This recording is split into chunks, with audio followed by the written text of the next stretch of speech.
the reality would be that a lot more people would talk about it than it would actually change anything in the restaurant. At the restaurant, I had always been the confident leader.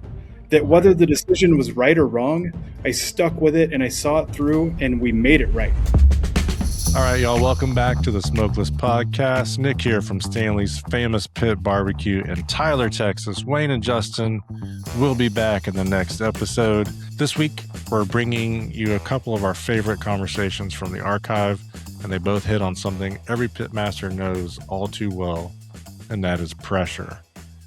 First up today, Evan Leroy talks about the reality of running one of the most talked about barbecue restaurants in Texas, from the freedom that comes with trusting your team to pushing the boundaries of what Texas barbecue can be, to the pressure of holding a Michelin star. This is a conversation about what it really takes to keep evolving without losing sight of where you came from. After that, we've got Arnis Robbins from Evie Mays talking about stress, survival, and the lengths pitmasters will go to just to keep their heads straight. Some people take up golf, some people go fishing. Arnis learned to fly an airplane. So yeah, we've got Michelin stars, restaurant pressure, new school barbecue, and pitmasters literally taking to the skies. These are stories that come from well beyond the pits, and let's get into it with Evan Leroy.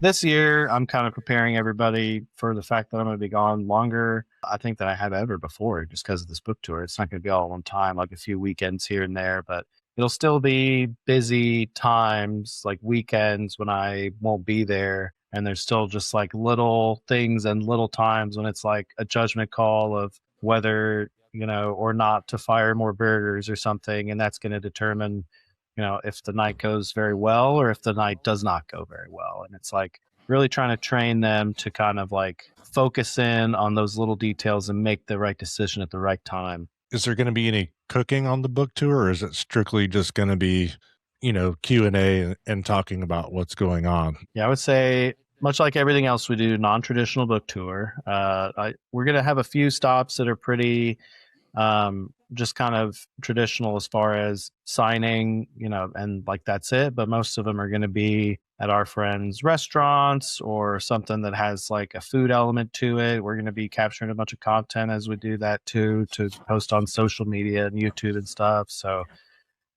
really want to take this opportunity to just like, push this as much as we can and get as many eyes on it as possible. Mm-hmm. Does that include cooking in a fireplace in Ireland? Oh man, maybe not this year, but I definitely hope I get to do that again. That was so awesome. That was all right, so yeah, you're in the castle in Ireland, cooking in a fireplace. That sounds insane. So like, what's going on there? What happened? Well, we went to Ireland for the Big Grill. The Big Grill is like a big barbecue festival in Ireland, and then it's in Dublin, and then I was going to Metopia in the UK like a week later, but we had a few days to kill. So and when I say we, it was myself, it was Brad Robinson, aka Chud's Barbecue, his business partner Nick, and then our very good friend Matt James, who is a private chef but has a lot of really good experience and is a great chef in his own right. And so four of us went to Dublin, did the Big Grill. Then we went to Galway, or kind of Western Ireland, because this castle was like a really good deal. It's not that far of a drive, just like straight across. I think it's like just a couple hours straight across Ireland. And then we, checked into this ancient castle, like the stone walls are like this thick. And it was just a really cool experience. We were able to go into Galway and, get hooked up with a butcher. And while we were in Dublin, we got connected with Higgins Butchers too, who is just like one of the best meat cutters in all of Ireland. And so we were able to like take a bunch of meat over there. There was a pond on the property, so we were able to pull out some pike. And they have this massive fireplace, and we just lit it up and started cooking in there, started grilling in there. And it was it's just one of the coolest experiences that I've had. It was like rainy and dark and cold and windy outside. And we're just sitting in there sipping on the Guinness and some Irish whiskey, and like it was. I mean, what else do I have to say? It was so awesome. That sounds incredible. It was a very good time. Yeah, and then we got hooked up with Rob Walsh, the barbecue writer and multiple James Beard Award winner. He lives in Ireland now, and so the day after that, he like took us on a oyster tour and like took us all around, and we hung out at his place and cooked with him, and he's just a total badass as well. So that's certainly an unforgettable trip. It's hard to believe barbecue was the avenue by which you lived this life, isn't it? I know, it's Isn't crazy. the So least insane. likely of all cuisines to make that happen? I would think so. Yeah.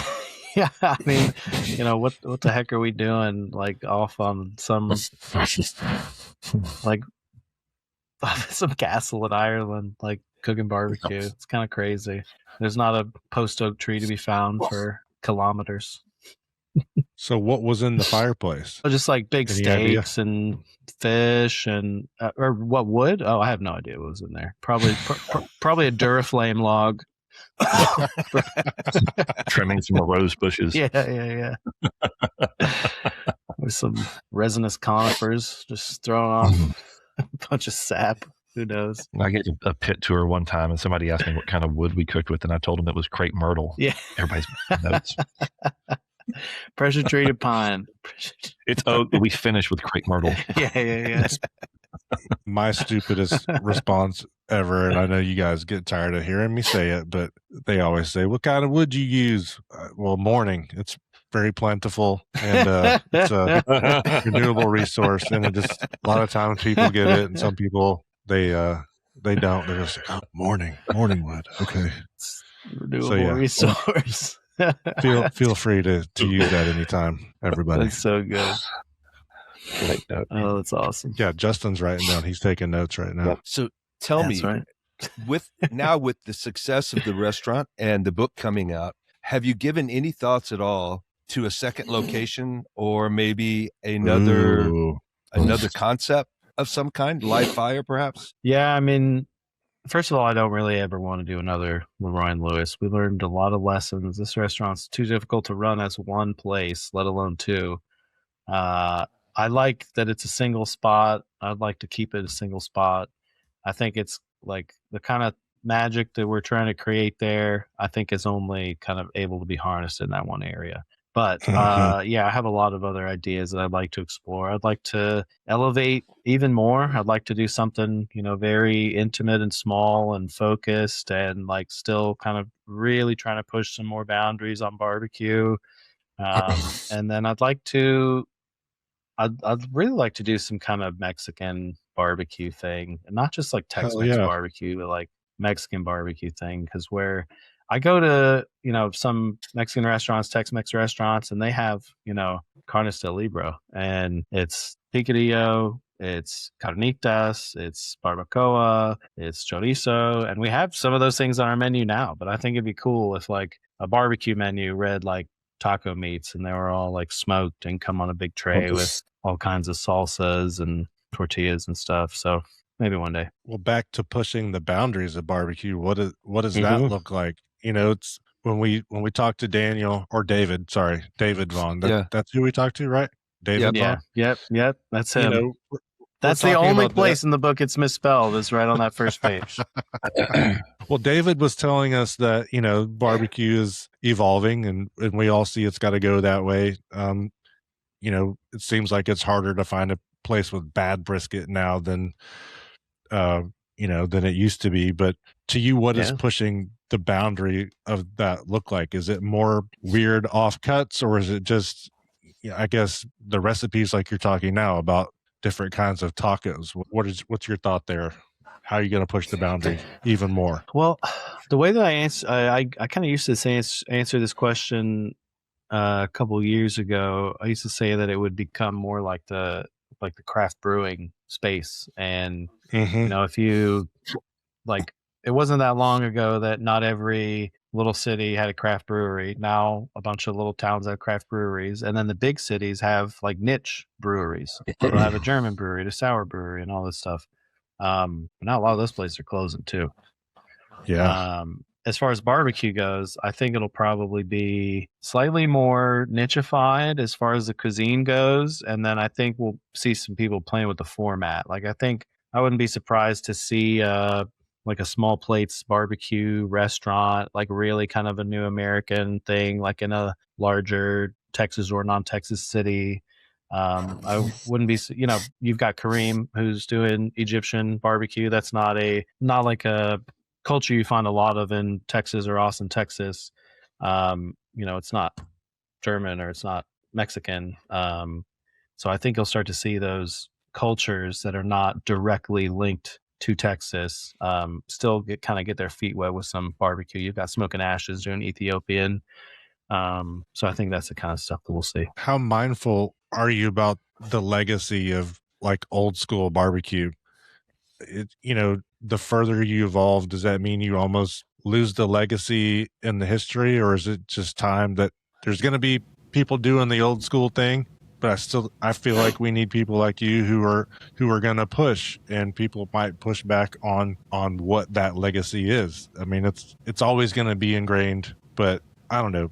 I know I'm asking a question, but at the same time, I'm kind of answering it out loud while I'm talking. I just, I think it's important, and I certainly appreciate, and I guess everyone else does, that you are pushing the boundary. I think it's important for us to all be able to see that, we can step out. We can do something different. How many people started doing beef cheek as soon as they're like, Evan Leroy's doing beef cheek. So fucking everybody's now beef cheek is everywhere. But the legacy is obviously important. Do you feel like, I don't know. I don't even know what the question is anymore. I got all wrapped up in my own shit, but what's your legacy? Yeah. I mean, I don't even know. Maybe still to be determined.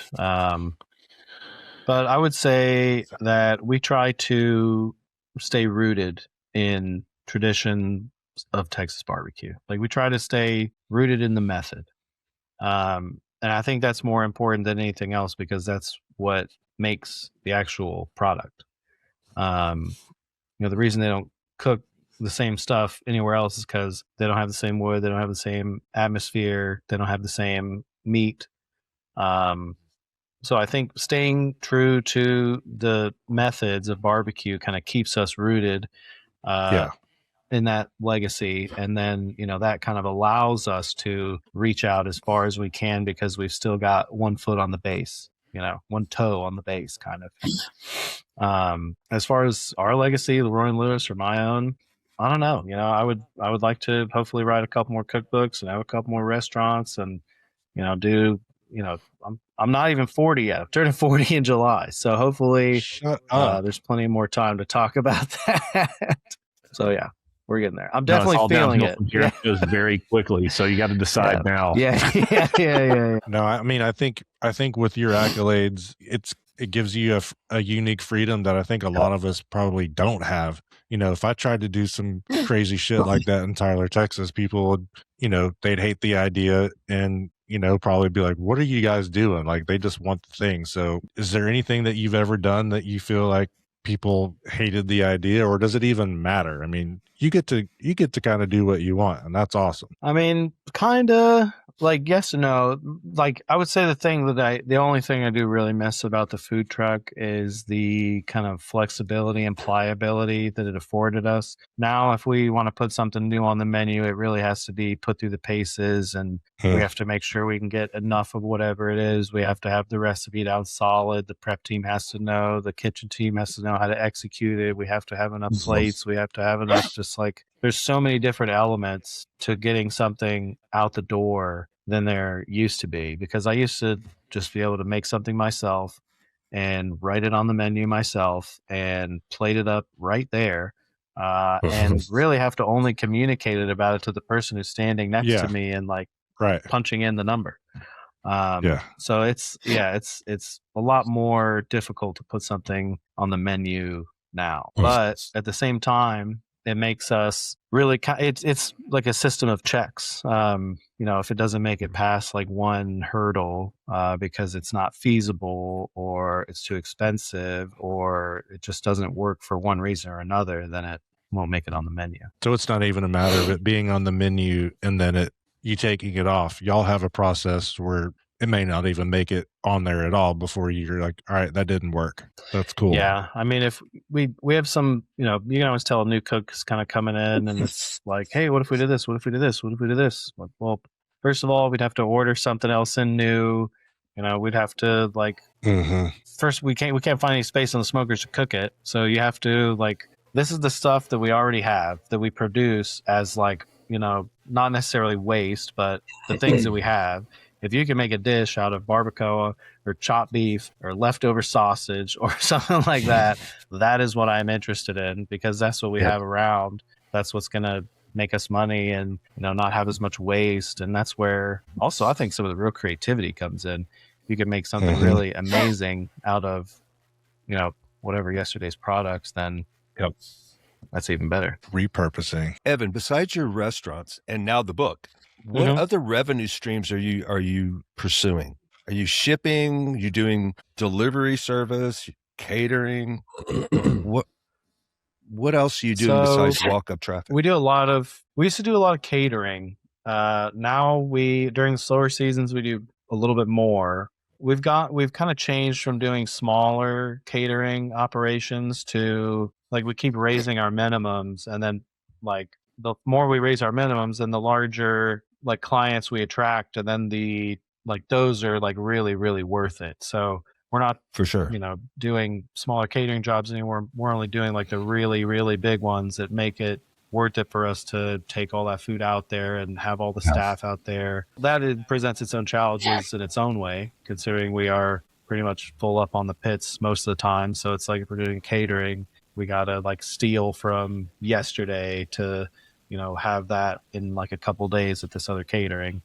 So that's makes it difficult. So we've been kind of thinking about do we go back to a commissary? Do we get another pit and then rearrange and reschedule everything that we do for smoking barbecue? Or do we kind of put a storage trailer down there and have some extra storage and prep? We don't have too many extra, I would say revenue streams. We do merchandise, we do okay on that. We have our media kind of arm, which was very active in the food truck, but since we got to the restaurant, it was just really difficult to keep up with. But with the book coming out, we're kind of picking that back up. The biggest one is Mama Fried. So that was our second food truck concept that we opened during the pandemic, and it was supposed to be just French fries with barbacoa and chili and corn dogs, essentially carnival food.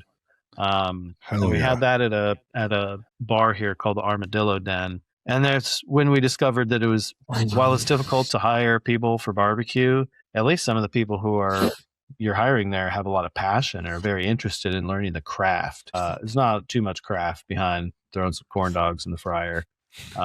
So it's harder to find people. It tastes great, but it's harder to find people who really care about making an excellent corn dog. So we closed that trailer down, but now we do that for ACL, Two Step In, which is a country music festival. We just did it for a Sips and Sounds Fest during South by. So that's really the kind of we have a festival brand. So we don't have to cook barbecue at festivals. We just go and do French fries and stuff. Yeah, that's great. So that was a very smart business decision by Nathan and Sawyer. And it allows us to pay our taxes every year without really having to worry too much about it. So it's very, very, very helpful. We kind of started with the star talk, and it's a big freaking deal, man. It's not something that is glossed over. You said that you weren't even trying. You didn't even know it was an option, but now it's opened a lot of doors for you. It's a lot of attention. Surely it's a huge motivator for keeping things at a standard, and it feels a certain way now. What happens if you lose the star? Does it matter? Or is it just I think it would matter to us a lot. I think that the reality would be that a lot more people would talk about it than it would actually change anything in the restaurant. I can't really imagine that happening right now because I think we're getting even better and better. I think that, well, I'm not sure exactly how long that the deal was between the Michelin Guide and like Travel Texas was, but I heard it was for 3 years. So we'll see what happens after this coming year, if they like re-up or if they just don't do that in Texas anymore. I don't know. I've never heard of that, but I mean, this is kind of different because I'm I was about to say that like every restaurant has a birth, a life, and a death, and you got to be ready and plan for the death. But I'm also sitting here with legacy, like multi-generational restaurateur Wayne Miller. So it's like, you don't always have to prepare for that, but I'm sure that Louis Miller has become something very different throughout the years when different members of your family were there, and then obviously probably even just under your reign, it's probably been a very different restaurant depending on what is happening in the economy and the local economy. So like things will always change. I hope that we can at least carry this restaurant to the end of our lease, which is 10 years. And who knows? Hopefully I won't be too tired of it by then. Hopefully we'll have paid a bunch of debts by then, and hopefully we'll be making some decent money by then. And all that is in more assurancy if we keep a star. So I mean, what you just said is I think a big reality check for anybody that's thinking about getting into the restaurant business, and especially the barbecue business. Here you are at the top of your game with the Michelin star, and there's still doubts in your head about whether or not we can make it through the end of the lease. Yeah. And that's a very real concern for probably any restaurateur out there. Yeah. You never know. It's a brutal business. Yeah. You never know what's going to happen. We all learned that just a few years ago, man. But yeah, that's crazy. I mean, if we lost a star, hopefully it doesn't happen in the next few years. But if we did, hopefully that we will have built a legacy before then to where we wouldn't need it as much. I really wish we had had more time to talk to Evan. It was a great conversation. We all kind of separately ended up down in Austin for Evan's book release. Wayne went to go to the friends and family event that Evan talked about. Vic Berry, our producer from Ireland, flew over. He met Wayne and went to that event as well. And I was able to go with Vic to see Evan at the release party at Yeti World Headquarters in Austin. Got to see him do a talk, got to pick up a copy of my book and have him sign it. And it's great to see him. And yeah, you guys should pick up that book too. It's amazing. Link in the description so you can find that book and get a copy for yourself. Next up, we're joined by Arnis Robbins from Evie Mae's Barbecue. The conversation gets into something a little different here. The stress that comes with running a barbecue restaurant at that level and how you find a way to deal with it before it eats you alive. Some pitmasters take up fishing, some go hunting. Arnis took it a step further. Dude bought an airplane. Here's Arnis on stress, escape, and taking things literally above the smoke. Arnis, I heard that you may have had one of those first bite religious experiences at Wayne's spot back in the day. Yeah, this is a funny story. I have an aunt and uncle that lived in Bastrop forever. They're not from Bastrop, but they lived in Bastrop forever. And multiple times throughout the year, but every Thanksgiving, we would travel out there and spend Thanksgiving in Bastrop with them. And I think this was maybe 98. My aunt and uncle may have told him, hey, there's this barbecue place in Taylor that y'all need to check out. It's called Louis Miller.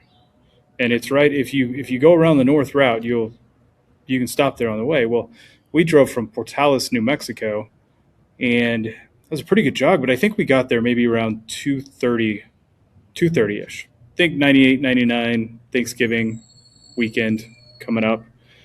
And there's another joint next to you, right? There's another barbecue joint. It was like all white. Yes. It was Rudy McKeska's is what it was at the time.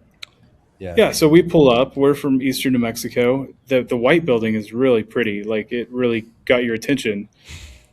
but Louis Miller's right here in the old basketball gym. So I remember, man, how old would I have been in 98? I was born in 83, 15, 14. But I was in a funk. I was in a mood. I didn't want to get out of the car. I was like, I'll just sit in the car. Y'all can go eat this barbecue if you want.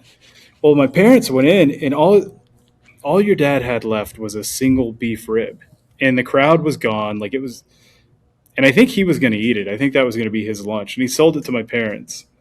And they came and got me out of the car, and they were like, you have to come try this. Like, you've never had anything like this in your life. And we had never had any kind of real barbecue experience, period. And yeah, I remember having a beef rib at Louis Miller's and just thinking, holy mackerel.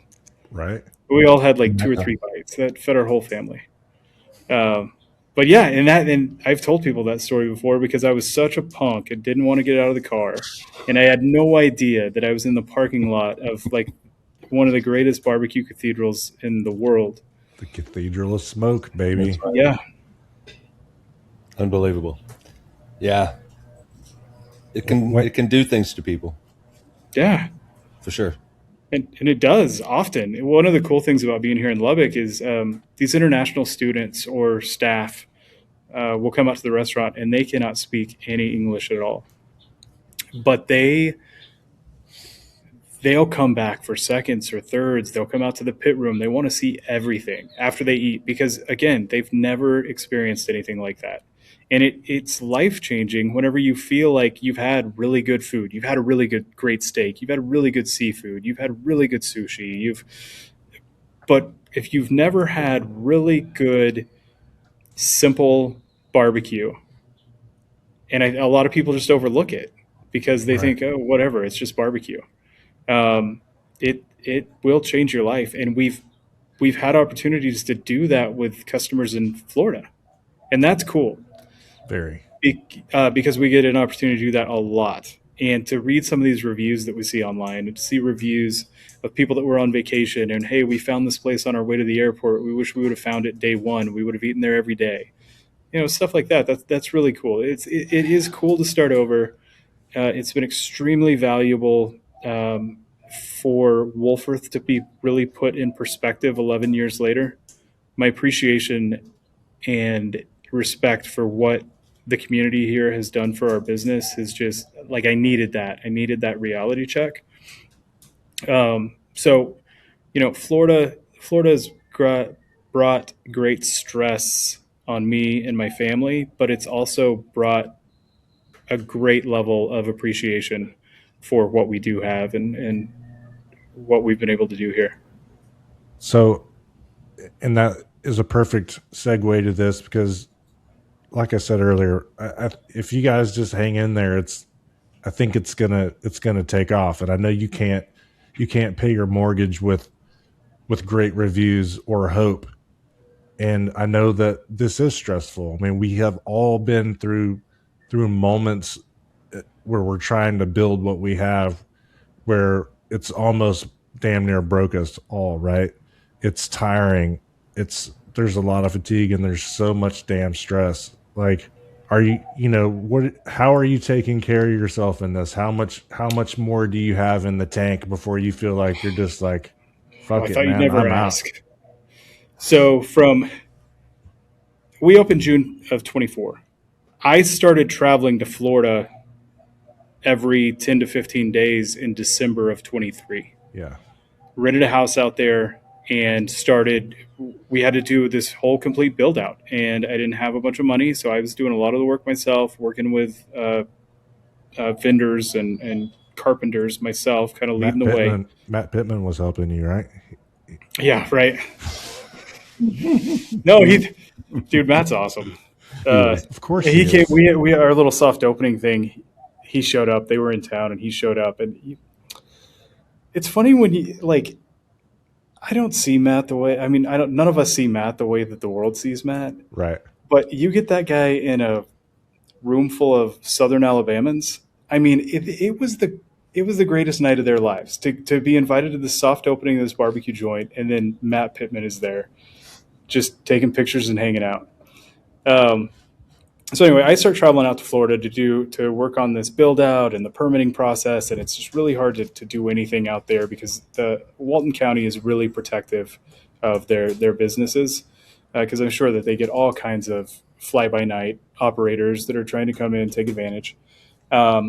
We opened June 24th. Within about 2 to 3 weeks, I've got this stack of invoices from CapEx build out that I thought, okay, once we open the doors, we're going to have this cash flow. We didn't. We didn't have the cash flow to pay our debt, much less our operating expense.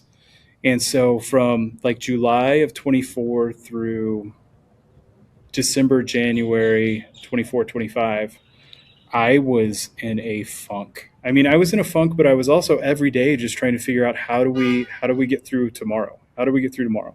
What do we have to do? And so I was out there a lot. I was by myself a lot. And I wasn't like in a bad headspace, but I was also really, really stressed. And I was, I thought that I made the worst decision in the world. And I thought that decision had jeopardized everything that we had worked hard for, everything that Mallory and my kids had, supported and sacrificed in order for us to build here, and all of our employees. I thought that I just threw it all away on this stupid thing. And in January, I was curious about how many flights I'd taken, I think. And so I went back and I looked at how many commercial flights I'd taken to Florida, and it was like 40 round trip flights in a year. And then I just kind of went down a rabbit hole of how much does it cost to get your pilot's license, and what kind of airplane would you have to get from Lubbock to Destin. And then I think maybe the next day I was cooking in Wolford, middle of the night. I'm cooking and I sit down and I go to the app store and I find this flight simulator. And so I'm like trying to take off this airplane on my phone in the pit room, and I cannot get this airplane off the ground. Like I just keep stalling and crashing on the runway. And so then I start doing research on how do you fly an airplane. And I ordered some books on Amazon, and they came in, and Mallory didn't know that I had been looking at airplane stuff. And she was like, "What are you doing with this airplane stuff?" And I said, I'm just kind of checking it out. Like, I'm just curious about how all this works. And then I started learning about ground school. You can do ground school at home. Like, you can download these ground school programs. They're like $250, and you go through this whole ground school program. So I'm like, at that point, I could tell that this was a constructive place that I could focus my attention on instead of sitting around all day wondering, where I'm going to find the next dollar.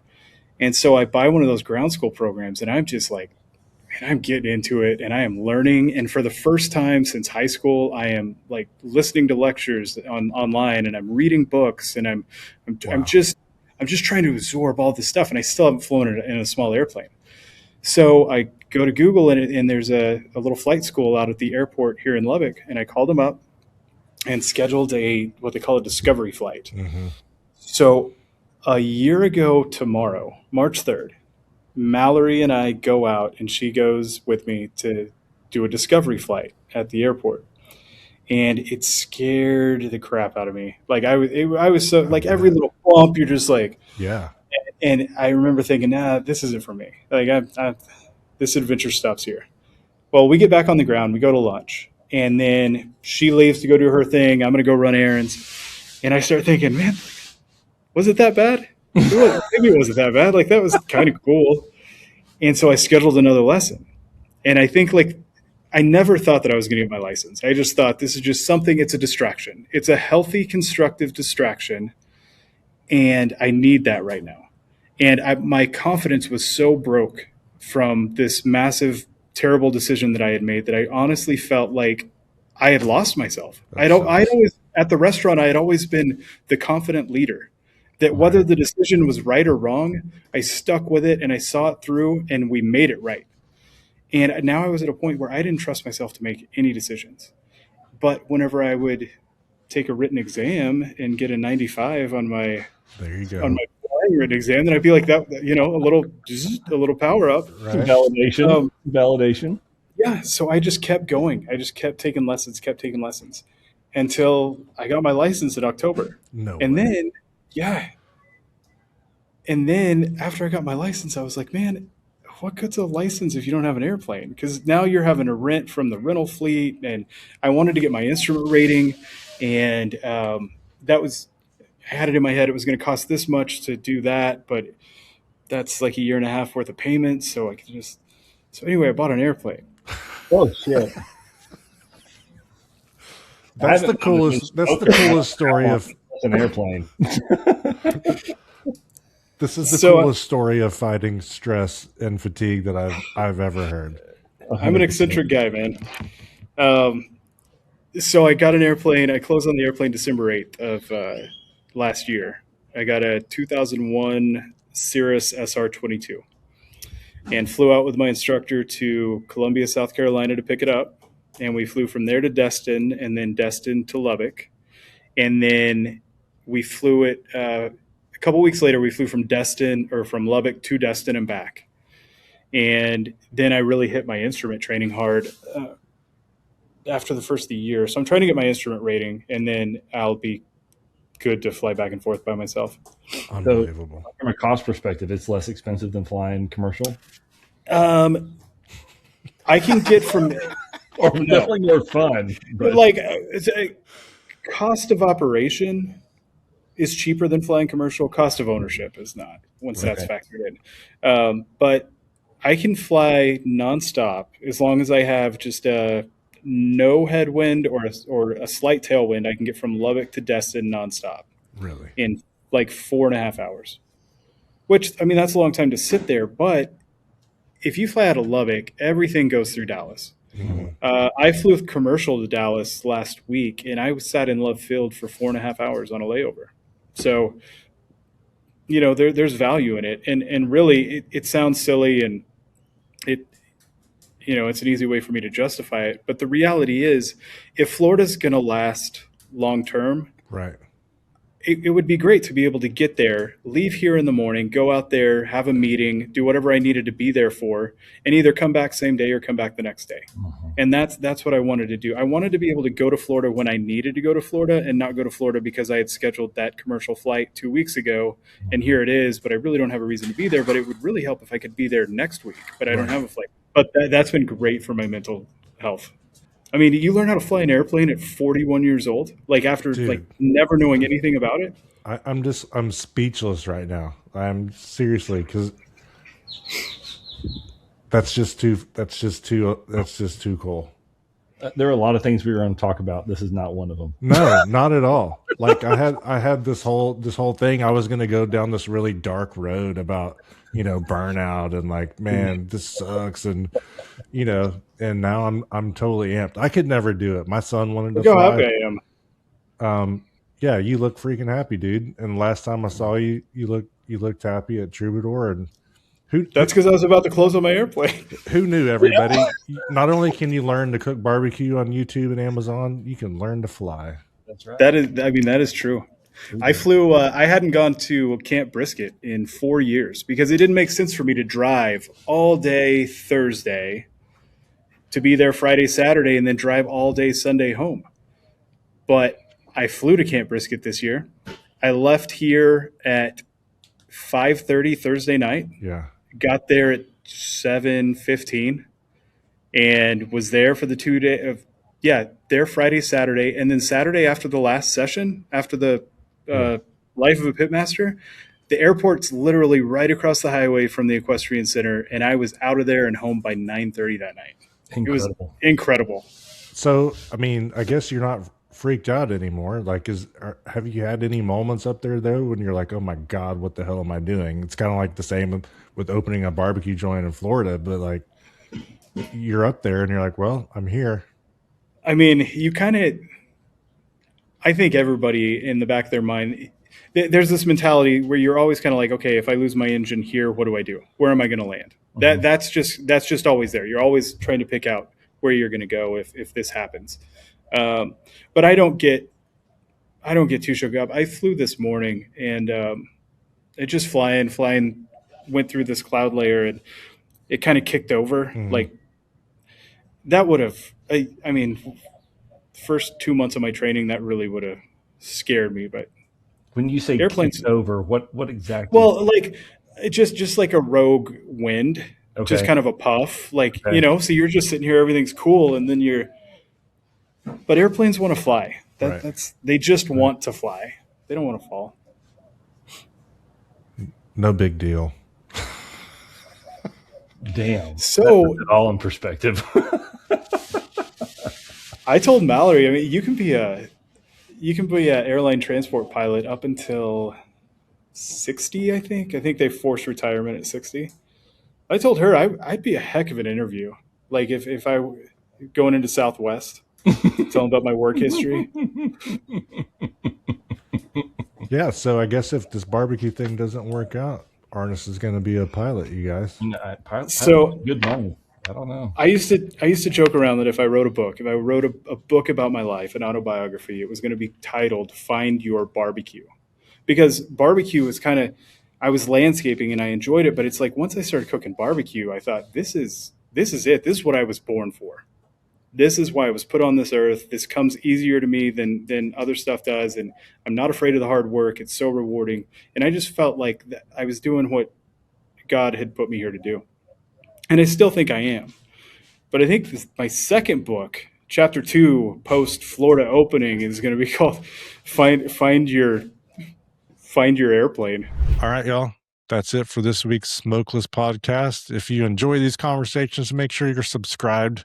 And don't forget, Plate or Hate is open. As always, please follow us. Find us on Instagram at smokeless_podcast. Send us your barbecue photos. Tag us, brisket rib, sausage. Did you have a backyard disaster? Anything you're proud of or brave enough to put in front of us? Tag us. And we just might feature that on the show. The boys will tell you what works, what doesn't, and maybe hurt your feelings just enough to make your next cook a little bit better. We'll be nice. I promise. We'll try to be nice. And I want to thank Willie Nelson and his amazing elixir, Willie's Remedy. I reached out to them and asked if they could hook us up, and they sure did. So look, guys, got a promo code for you. Smokeless listeners can enjoy 10% off a one-time purchase at drinkwillies.com. Bundles and subscriptions are excluded.